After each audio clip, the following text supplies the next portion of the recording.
Good day, everyone. Me and my group shall present to you our chosen algorithm from our research. The algorithm is said to be an improvement to bubble sort algorithm called COMSORT. So, how does the comb sort work? The comb sort uses a gimmick called the gap. Now, this gap is of course calculated by the total number of your array or your items divided by 1.33. This is your initial gap. This one compares the left and right hand side as it iterates until the end. Every time it goes to the end, this gap narrows and is divided by 1.33 again and again until it reaches 1. To further understand this, here is a demonstration. To further illustrate this, let's look at these dice. We have 6 in an unsorted order with different colors. Now, for us to get the gap, we first calculate it. It's 6, since we have the total elements of 6, divided by 1.33. Here is the value. As we can see, we have 4.5, but we only get the whole number. So our first gap is 4. Now, how does this work? We start here, 0, 1, 2, 3, 4. Now this is our gap, from green to yellow. Now, for us to see if we will switch or not, we need to identify if the left-hand side is greater than the right-hand side. In this case, green is larger than yellow, so we switch. Now, let's check here. 5 is greater than 1. We switch once more. Now, after finishing this portion, we will now get the initial gap divided by 1.33 once more. That is this value, 3.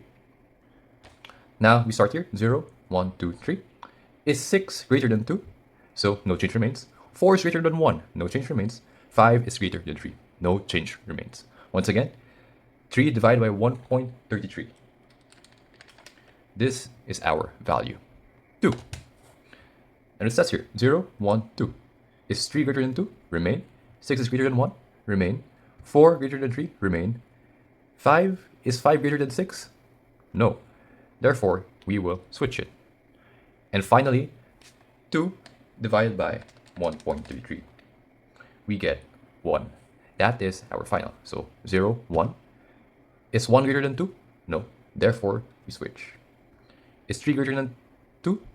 Yes. 5 greater than 3? Yes. Is 4 greater than 5? No. Therefore, we switch. Then is 6 greater than 5? No. Therefore, we have our sorted array. Here is the pseudocode of the COMSORT. So first of all, this function is declared with an input argument of an array of n elements. Then a new variable called n is created. This is the length of the array and it is used to calculate the initial gap, as well as determining the limits of the loop. Then assign n to a new variable called gap, where it represents the distance between two elements being compared to, as well as being talked to. Then a new Boolean variable called swapped is created as and assigned as true. This flag records whether any pairs of elements are swapped during a full pass of the array. Then a new float variable called shrink factor is created. This is basically the constant ratio used to reduce the gap size each pass of the array. This is the main loop of the algorithm, wherein the loop continues as long as the gap is greater than 1, or if a swap occurred in the last pass, even if the gap is 1. This assignment to the gap reduces it by dividing the gap by the shrink factor and taking the floor function of it. This if function checks if the new gap has dropped below 1 after the previous line, which then now sets the minimum value of 1 for the final pass to verify the sort. It's kind of like bubble sort's final pass. This line resets the swap variable before checking pairs for this pass. Each element is now compared with another element with gap positions ahead. Now, let's move on to this block. Firstly, if this if statement checks if the value at an earlier position is larger than the value gap positions ahead. If this condition is true, then it is concluded that both of them are out of order and needs to be swapped. Then, the value of the first and larger element, the ith element of the array, is stored in a temporary variable. So the value isn't lost when we override the value of the ith element of the array in the next step. Then, the value of the second smaller element, the ith plus gapped element of the array, is then copied into the first lower index position of the ith element of the array. Then, the original value of the second element that was stored in this temporary variable is then assigned to the second higher index position, which is the ith plus gapped element of the array. Then, the swap boolean variable is now set to true, meaning that the swap has occurred. This is used so that the main loop knows that the array isn't fully sorted yet and needs another pass. This continues the for loop with the next index of I. After the outer for loop has ended, the algorithm ends with a sorted array.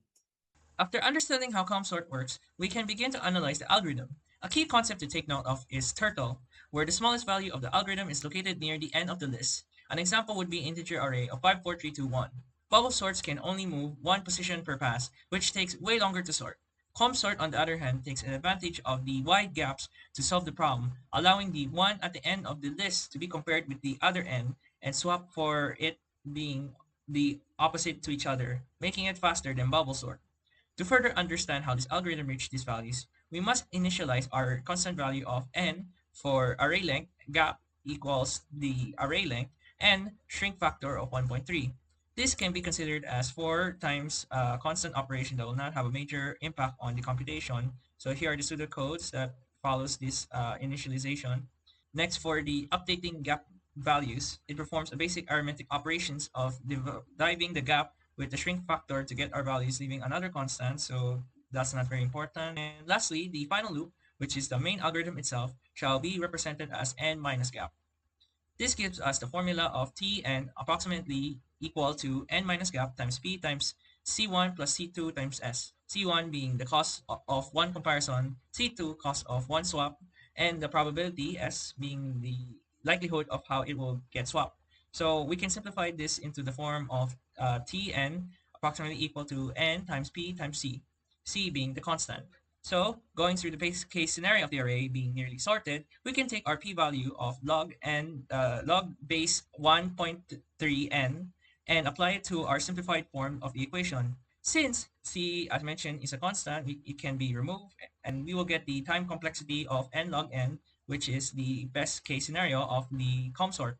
Next, for the average case, we can use the same p-value of log base 1.3n, but we can convert it to its fraction form that will be used, which is equal to n divided by 1.3 raised to p. So, since the algorithm would be making new comparisons, it creates a geometric sequence or a series of other comparisons adding up to the equation, and this is what it will be look like. This allows us to use a geometric sum formula that will equal to this mess. So if P is large enough, gap shrinks to 1. The upper term vanishes, giving a constant multiple of n. So the number of comparison decrease geometrically. Since each pass compares fewer elements, the total work can be approximated as Tn approximately n squared divided by 2p. That is the average case. And this expression shows that the number of passes of P increases. The total operation declines exponentially each pass, roughly halves from the previous work. When P is small, ComSort is fast. When P approaches its maximum gap, which is 1, the algorithm reverts back to the bubble sort, worst case scenario, or technically also average, ON square behavior. So looking back on the time complexity of both ComSort uh, and bubble sort, we can already conclude that the ComSort has a far better time complexity compared to the bubble sort. ComSort is useful here. Let's look at a scenario when we are in an auction online. The program needs to display the top 100 bids, sorted from the highest bid to the lowest bid. We can use ComSort here because generally bids are higher than the old ones, so it makes the list nearly sorted. However, there might be some issues and some instances wherein there might be turtles that might appear due to the input delays and such. This is where ComSort comes in handy. First of all, if some turtles appear, ComSort's large initial gap immediately compares the turtles with the bids below it, which quickly sorts it.